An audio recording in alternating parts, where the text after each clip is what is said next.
ह्या रक्षाबंधनला हे क्रंची आणि हेल्दी मखाना चॉकलेट बनवूया। बनवायलाही सोपे आहेत आणि कोणीही बनवू शकतं, झटपट तयार होतात। मिठाई किंवा वेगवेगळ्या प्रकारचे चॉकलेट्स तुम्हाला खायचे नसतील तर काहीतरी हेल्दी म्हणून हे मखाना चॉकलेट्स तुम्ही बिंदास्त खाऊ शकता, कारण हे डार्क चॉकलेटने बनलेले आहे। इथे मी डार्क कंपाऊंड घेतलेला आहे। एक पॅकेटमधलं मी हाफ पोर्शन काढून घेतलेलं आहे, तर तुम्ही पूर्ण पॅकेट जास्त प्रमाणात करायचे असतील तर घेऊ शकता। चॉकलेट घेताना ते चांगल्या कंपनीचं घ्या। मोठ्या आकाराच्या वाटीने इथे मी 2 वाट्या मखाने घेतलेले आहेत आणि पाव वाटी शेंगदाणे, म्हणजे जवळजवळ 3 चमचे हे शेंगदाणे आहेत। कढईमध्ये मखाने घालून मंद आचेवर क्रिस्पी होईपर्यंत भाजून घ्यायचे। थोडा वेळ जातो, कढई जराही गरम करायची नाही। सुरुवातीपासूनच जेव्हा थंड असेल कढई तेव्हाच यात मखाने घालायचे आणि हळूहळू आरामात हे मखाने भाजून घ्यायचे। तर हे पहा, अशा पद्धतीने क्रिस्पी झाले की मग आपल्याला हे मखाने काढून घ्यायचे। मखाने घेताना थोडे मोठे आणि गोल आकारात असतील असे निवडून घ्यायचे।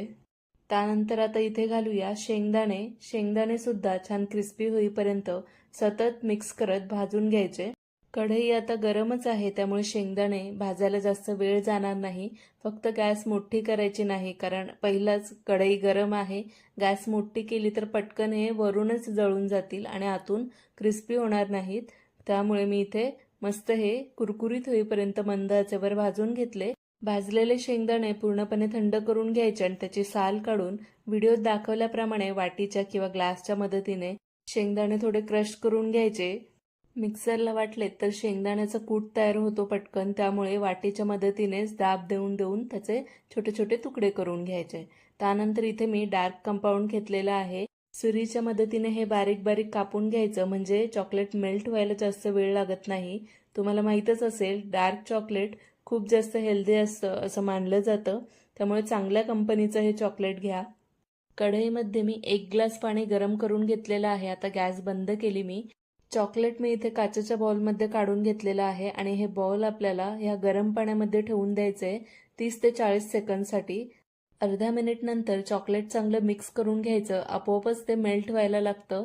चॉकलेट कापताना वापरलेली सुरी किंवा ज्या बाउलमध्ये चॉकलेट ठेवलेलं आहे ते बाउल जराही ओलं असलं नाही पाहिजे। जर ह्या चॉकलेटला एकही थेंब पाण्याचा लागला तर चॉकलेट मेल्ट होणार नाही, घट्ट होऊन जाईल आणि मग खराब होऊन जाईल।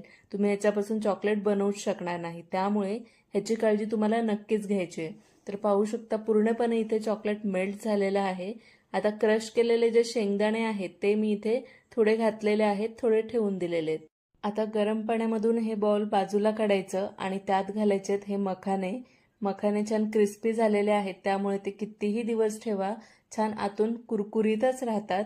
आता आपल्याला काय करायचं आहे, मखाने चॉकलेटमध्ये चांगले मिक्स करून घ्यायचे आहेत आणि आता मी इथे घेतलेलं आहे एक ताट, त्याच्यावर बटर पेपर वगैरे ठेवायचे तुम्हाला, म्हणजे चॉकलेट सेट झाल्यानंतर ते पटकन निघतात, चिकटून राहत नाहीत।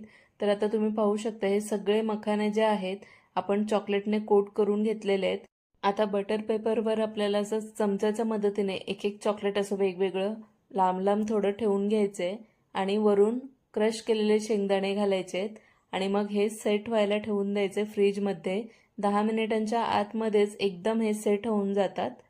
आता हे बॉलमध्ये जे चॉकलेट उरलेलं आहे ते थोडंसं घट्ट झालेलं आहे, त्यामुळे मी पुन्हा गरम पाण्यामध्ये हे बॉल ठेवून घेतलं आणि मग थोडंसं मिक्स करून घेतलं। लगेच हे मेल्ट झालेलं आहे।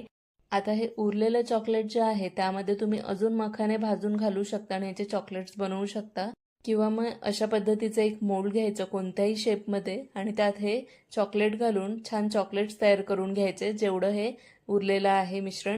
जवळजवळ यात 7 चॉकलेट्स बनलेले आहेत। थोडं टॅप करून घ्यायचं आणि फ्रीजमध्ये सेट व्हायला ठेवून द्यायचं 15 ते 20 मिनिटसाठी।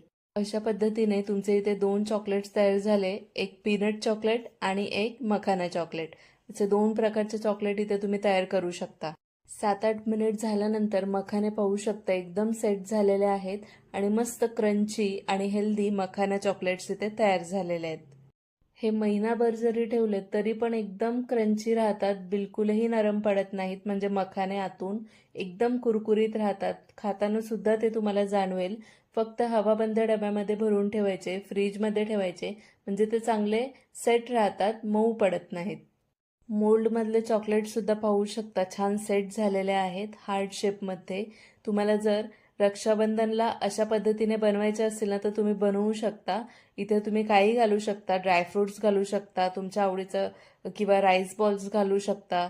राईस बॉल्स तुम्हाला मिळून जातील चॉकलेट शॉपमध्ये, म्हणजेच केकचं वगैरे मटेरियलचं जे शॉप असते तिथे तुम्हाला मिळून जाईल. आणि अशा पद्धतीने तुम्ही रॅपसुद्धा करू शकता. त्यामुळे हे तुम्हाला सेम मार्केटमधून आणल्यासारखेच दिसतील. कोणतंही सण आलं की मिठाईमध्ये आणि चॉकलेटमध्ये खूप भेसळ होते आणि मग ती चवही लागत नाही, तशी हवी तसे चॉकलेट्स मिळत नाही. पण ह्या पद्धतीने तुम्ही नक्की बनवून पहा, सगळे खुश होतील. रक्षाबंधनला हे हेल्दी आणि क्रंची मखाना चॉकलेट्स नक्की बनवून पहा. आणि माझ्या रेसिपीज जर तुम्हाला आवडत असतील तर व्हिडिओला हाईप करायला विसरू नका. तर चला भेटूया पुढच्या वेगळ्या रेसिपीसोबत. धन्यवाद.